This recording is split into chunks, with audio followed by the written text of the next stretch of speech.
안녕하세요. 클라이막스TV의 기흥남입니다. 안녕하세요. 클라이맥스TV의 태양입니다. 안녕하세요, 태양님. 네, 안녕하세요. 기흥남님. 저희가 1회 녹화를 무사히 마치고 2회 녹화를 하게 되었습니다. 앞으로 3회, 4회 꾸준히 녹화를 할 수 있으면 좋겠네요.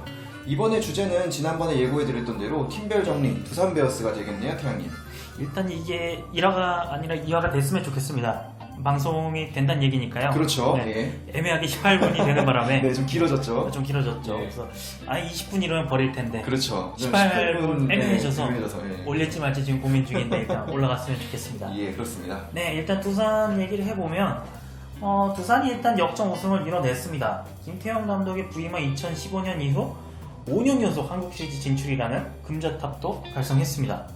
엄청난 기록이죠. 굉장하죠. 네, 이 정도 업적을 이루는 팀이면 사실 비판할 거리가 많지 않아요. 그렇죠. 예. 수년 동안 꾸준히 리그 선두를 달린다는 것은 보통 그 팀이 그 리그에서 가장 선진적인 시스템을 가지고 있다는 의미거든요. 예, 그렇습니다. 이 정도면은 사실상의 두산의 시대다라는 말을 하더라도 과언이 아닌 것 같네요. 두산 말고 이전에 왕조라는 이야기를 들었던 팀들 예를 좀 들어주신다면? 그러니까 왕조만의 특징이 있죠. 예를 들면 완벽에 가까운 팜 시스템을 가지고 있었던 해태라던가 해태. 당시 기준으로 정말 혁신적인 시스템의 프런트와 모기업의 전격적인 지원을 두루 갖추고 있었던 현대. 네.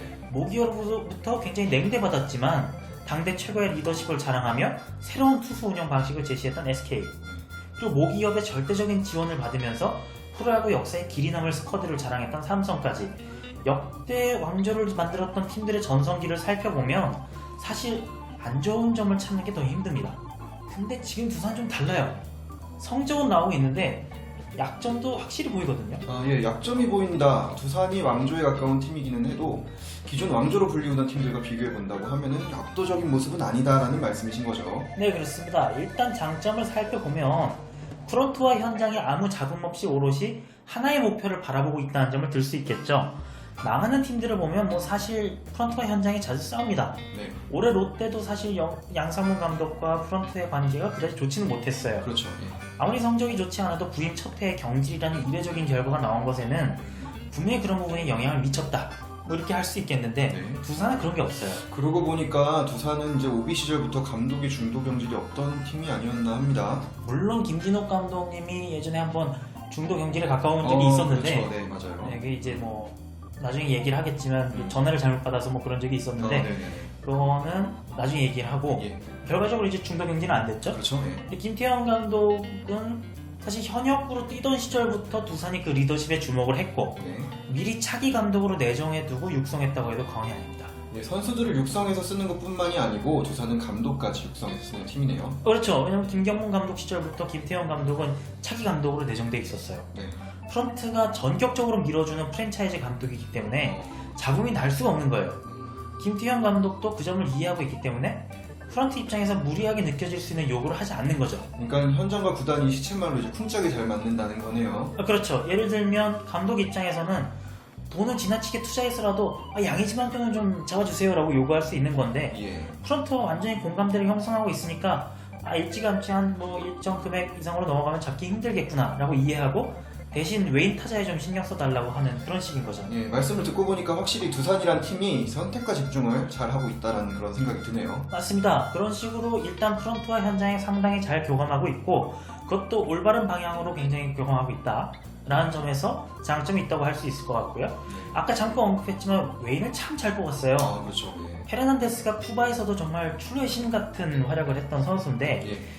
한국 프로야구에서는 당연히 잘할 수밖에 없었던 선수인데 두산이 정말 운이 좋았습니다. 예, 사실상 이제 저 정도의 선수가 KBO 리그에 어째서 왔는가라는 의문이 생길 정도로 너무 잘해줬어요. 그렇죠. 이제 페르난데스가 LA 에인저스 소속이었는데 예. 물론 명색으로는 2루와 3루도 가능하다고 합니다만 사실 1루수 붙박이거든요. 네, 그렇죠. 근데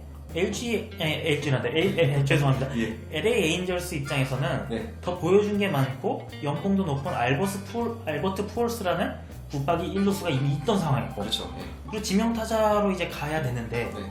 이제 페르난데스 입장에서는 네, 그렇죠. 마치 오타니가 팔꿈치 부상으로 붙박이 지명타자로 낙점된 겁니다. 운이 없네요. 그러니까 붕 뜬 상황인데 두산이 적절하게 오퍼를 제시했고 KBO에 오게 된 경우죠. 그렇죠. 예. 근데 이렇게 사실 성공이 보장된 선수를 붙자는 게 쉽지 않아요. 거기다 부상도 없었고요. 구성도 없고. 예. 예전에 그 하나 로사리오가 이제 생각이 나는 부분인데요. 당시에는 이제 로사리오가 현역 메이저리거를 입단을 시켰다고 하나 팬들이 매우 좋아했었죠. 그쵸?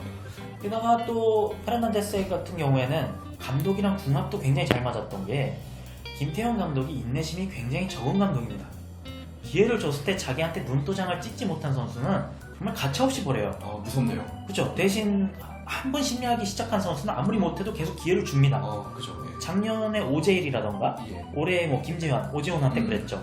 작년 반슬라이크도 사실 커리어로 보나 기존 성적으로 보나 그렇게 못할 선수는 아니었어요. 네, 맞아요. 예. 근데 말도 안 되게 부진했거든요. 그 원인이 뭐였냐? 일단 바로 좋은 모습을 보여주지 못하면서 김태형 감독이 일찌감치 마음에서 아웃시켜버린 거예요. 소위 이제 찍혔다라는 거죠. 그렇죠. 그래서 반슬라이크도 본인 입장에서도 나는 한국에서 4번 타자 해야지 하고 왔는데 네. 생각지도 못하게 2군에 내려가면서 불만을 품었고 좀 훈련을 좀 게을리하는 모습을 보면서 더 찍히고 예. 그렇게 악재가 겹치면서 실패한 용병으로 역사에 나와버린 거죠. 그 반슬라이크 정도의 용병은 쉽게 구하기가 어려울 텐데도 김태형 감독의 성향에 따라서 실패한 용병이 되어버렸네요. 그렇죠. 그런 면이 없지 않아 분명히 있는 거고. 그런데 페르난데스는 다행히 초반부터 굉장히 잘했어요. 보통 홈런 타자 유형의 우타자 용병들은 초반에 좀 슬럼프를 겪다가 점점 리그에 적응하면서 눈에 띄게 잘하기 시작합니다. 뭐 예를 들면은 뭐 러프라던가 예. 로사리오 그렇죠. 이런 유형이 그랬죠. 네. 물론 슬럼프가 길어지면 감독이 더 기다리지 못하고 퇴출시키기도 합니다만 근데 교타자 유형의 좌타 용병들은 처음부터 잘하는 경우가 많아요. 네. 근데 페르난데스는 당연히 후자였고 당연히 처음부터 잘했죠. 그렇죠. 초반부터 맹타를 휘두르면서 김태형 감독의 눈길을 사로잡았고 중심 타선에 안착한 겁니다. 근데 제가 볼 때 여기서 끊어가야 돼요. 갑자기요? 네, 왜냐면은 네. 제가 유튜브를 들어보니까 예. 너무 기준을 주면 예. 시청자들이 안 들어요. 맞아요. 그렇네요.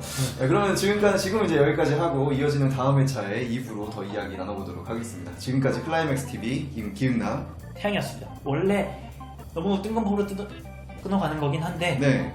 어쩔 수 없습니다. 저희는 살아남아야 되기 그렇죠. 때문에 살아남아야 하죠. 예. 네, 최대한 네. 많이 듣도록 유도를 해야 됩니다. 그러니까요. 끊어가겠습니다. 네. 감사합니다. 감사합니다.